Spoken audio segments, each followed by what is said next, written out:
The morning began like many others in Margaret Lewis's life, quiet, careful, and without urgency.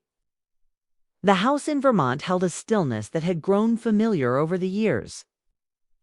Sunlight slipped through the thin curtains, touching the edges of old furniture and framed photographs that no one looked at closely anymore.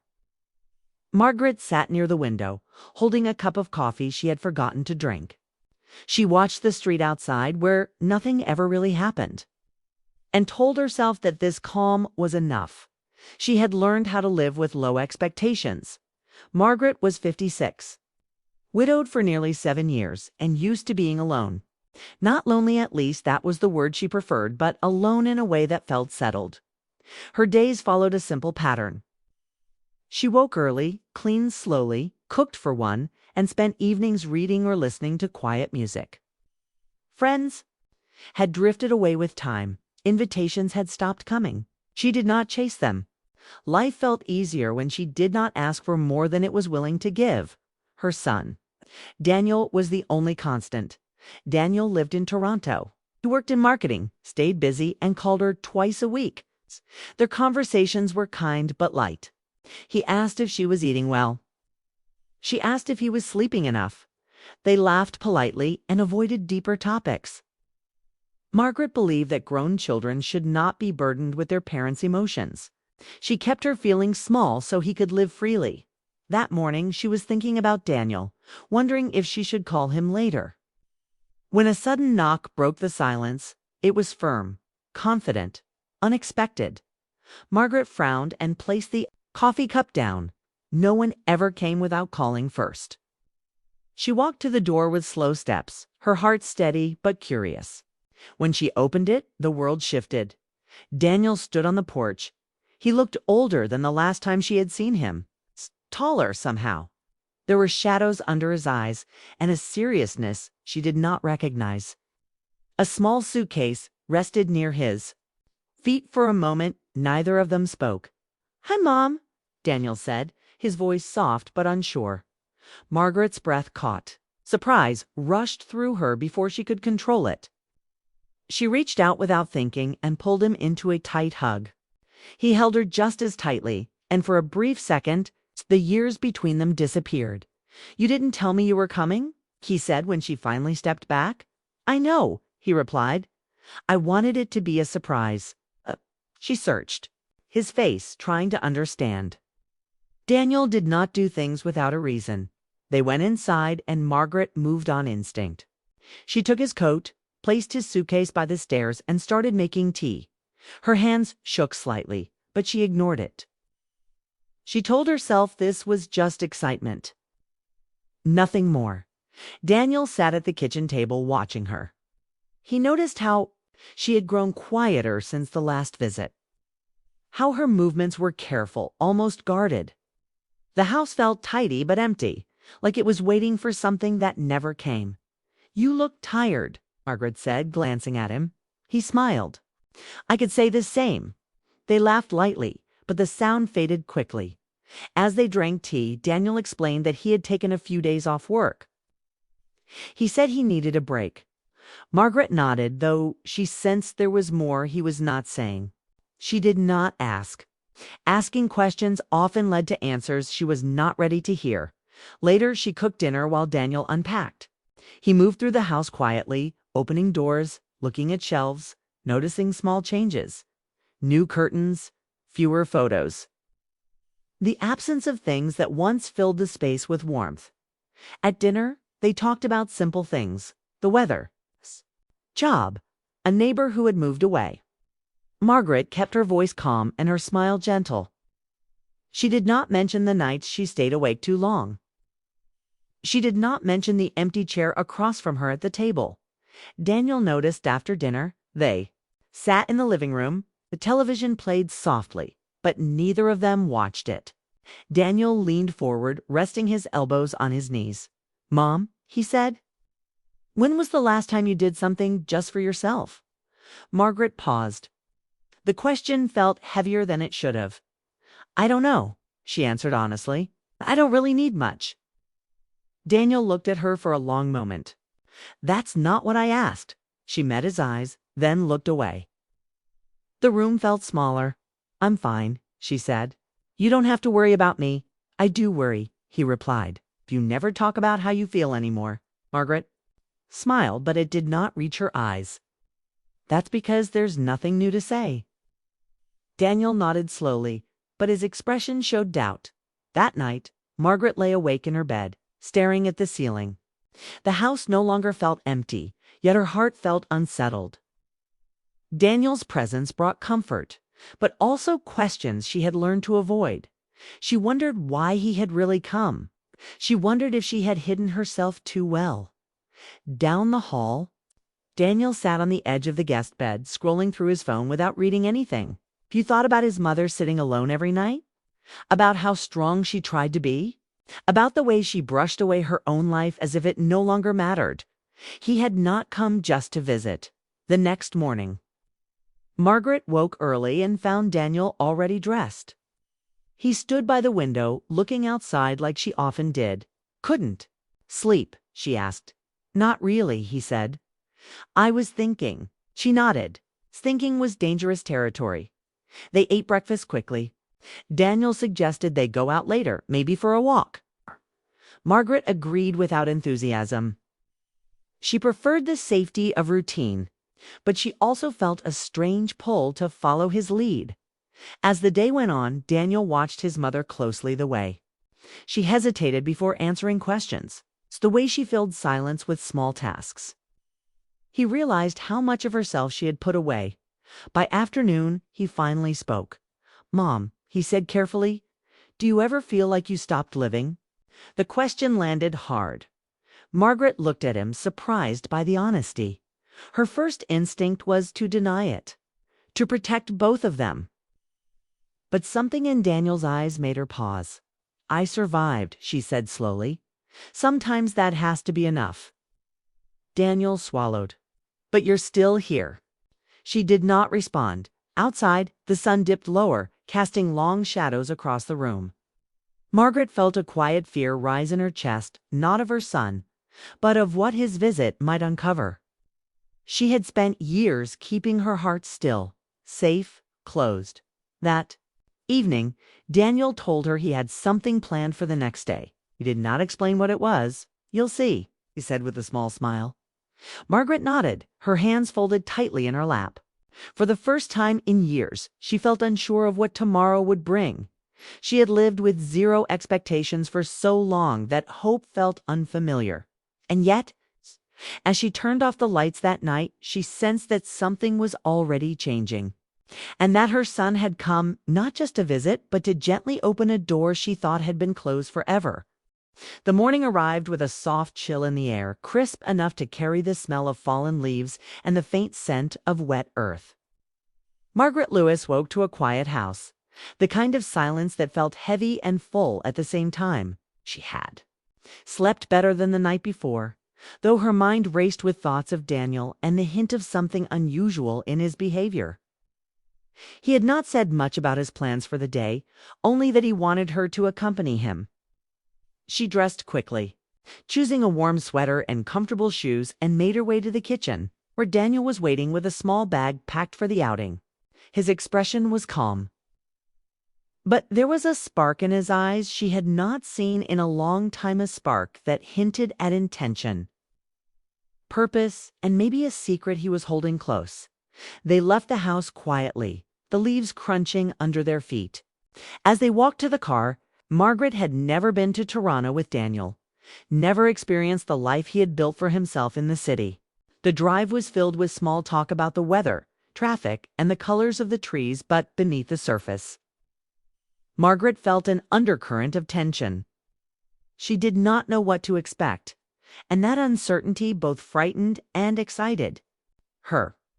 Daniel's hands gripped the steering wheel firmly, his eyes occasionally flicking toward her, as if searching for reassurance. She caught his glance and offered a tentative smile, trying to hide her own nerves. For years, she had lived cautiously, believing life's surprises were often disappointing. But today felt different. Today felt like the start of something. After Sometime they arrived at a small lakeside cafe she vaguely remembered from years ago. The kind of place that smelled of coffee, old wood, and quiet memories. She paused at the entrance, taken aback by a wave of nostalgia that she hadn't expected. Daniel noticed her hesitation and placed a gentle hand on her shoulder.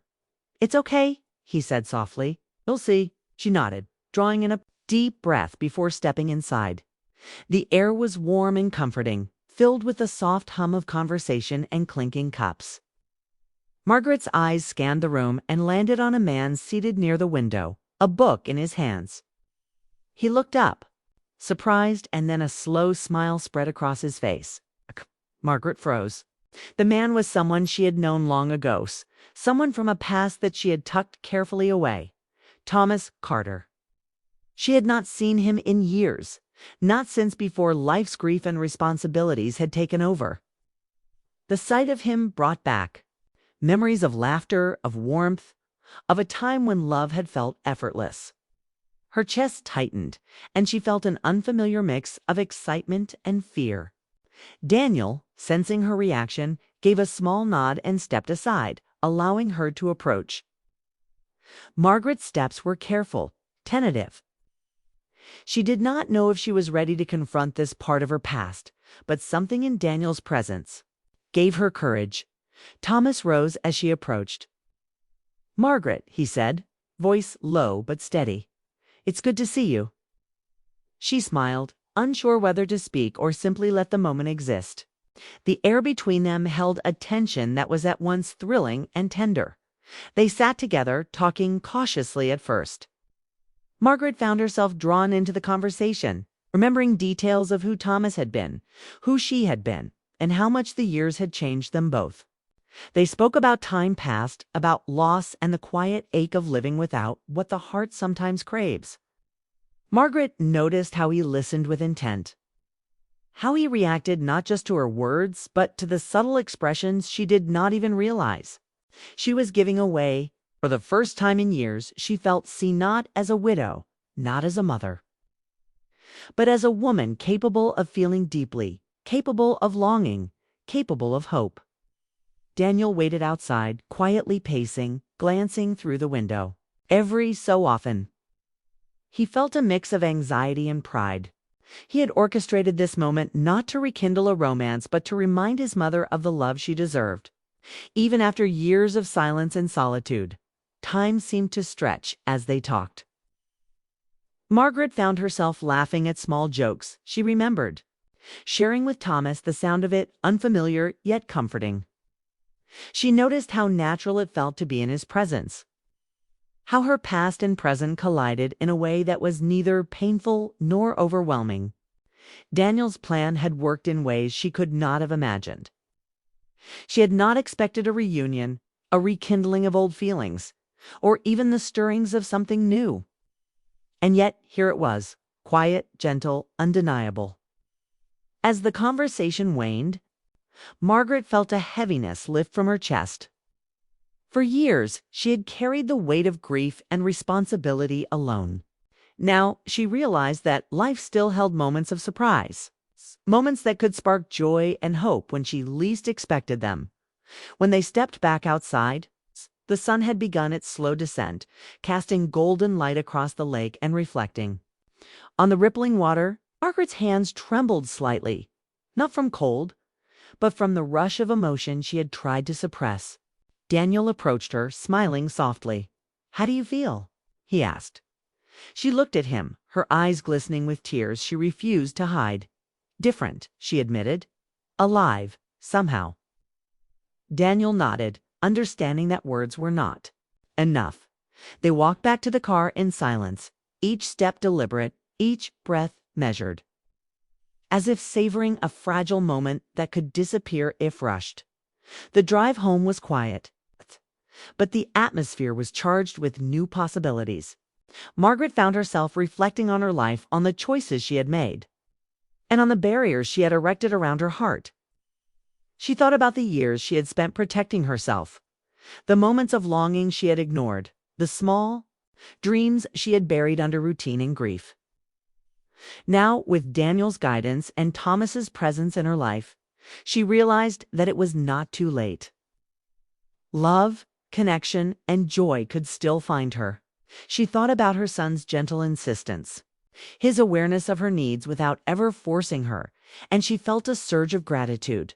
He had reminded her of her worth without demanding it, creating a space where she could remember how to hope again. That night, Margaret lay awake in her bed, the events of the day replaying in her mind. She thought about Daniel sitting outside, watching, supporting her in ways that words could not express. She thought about Thomas, the familiarity and the promise of something unspoken but tangible. She understood now that her son's surprise was not a gift of material things or grand gestures, but a gift of attention, understanding, and care. He had given her the opportunity to reconnect with her own life, to feel alive, to rediscover the possibility of love and companionship. Margaret closed her eyes, feeling a mixture of exhaustion and exhilaration, the kind that comes from realizing that life can still be full of unexpected beauty. The days that followed were filled with small, deliberate choices. Margaret spent more time outside, noticed the colors of the leaves, and allowed herself to laugh more freely. She spoke to Thomas again, cautiously at first, building trust and comfort. Daniel stayed nearby, offering subtle encouragement, never intruding, always present. Margaret felt a shift within herself, a quiet confidence that life's surprises were no longer threats, but invitations. She realized that her heart, which had grown cautious over the years, could still expand. She could still experience joy, connection, and love in ways she had long feared were gone forever. One evening, as the three of them sat together watching the sun set over the lake, Margaret felt a profound sense of peace. Daniel reached over and gently squeezed her hand, a small gesture that conveyed understanding, support, and love. Thomas smiled at her from across the table, his presence steady and reassuring. Margaret understood in that moment that life did not always follow the path she expected. Sometimes the most profound changes come from those we least anticipate. Her son had orchestrated more than a reunion. He had opened a door, not just for her past, but for the future she had almost forgotten could exist. She had entered a chapter of life she never planned for, but now could not imagine living without. As night fell and stars began to scatter across the sky, Margaret realized that hope and love were not bound by age or circumstance. Her life had been quiet, measured, and predictable for so long. But Daniel's thoughtfulness had reminded her that life still held surprises capable of stirring the heart and soul. She thought about how easy it had been to live with zero expectations, and how much joy she had missed by doing so. Now, with her son's gentle guidance and the possibility of rekindled romance, she embraced the uncertainty and welcomed the beauty of the unexpected. In the days and weeks that followed, Margaret allowed herself to feel more deeply, to notice more vividly, and to engage more fully with the people around her. She understood that the love between mother and son, the bonds of friendship, and the possibility of romance could coexist, creating a life richer than she had imagined possible. Daniel's surprise had been simple in action, but profound in effect. He had reminded her that life does not end with loss or routine.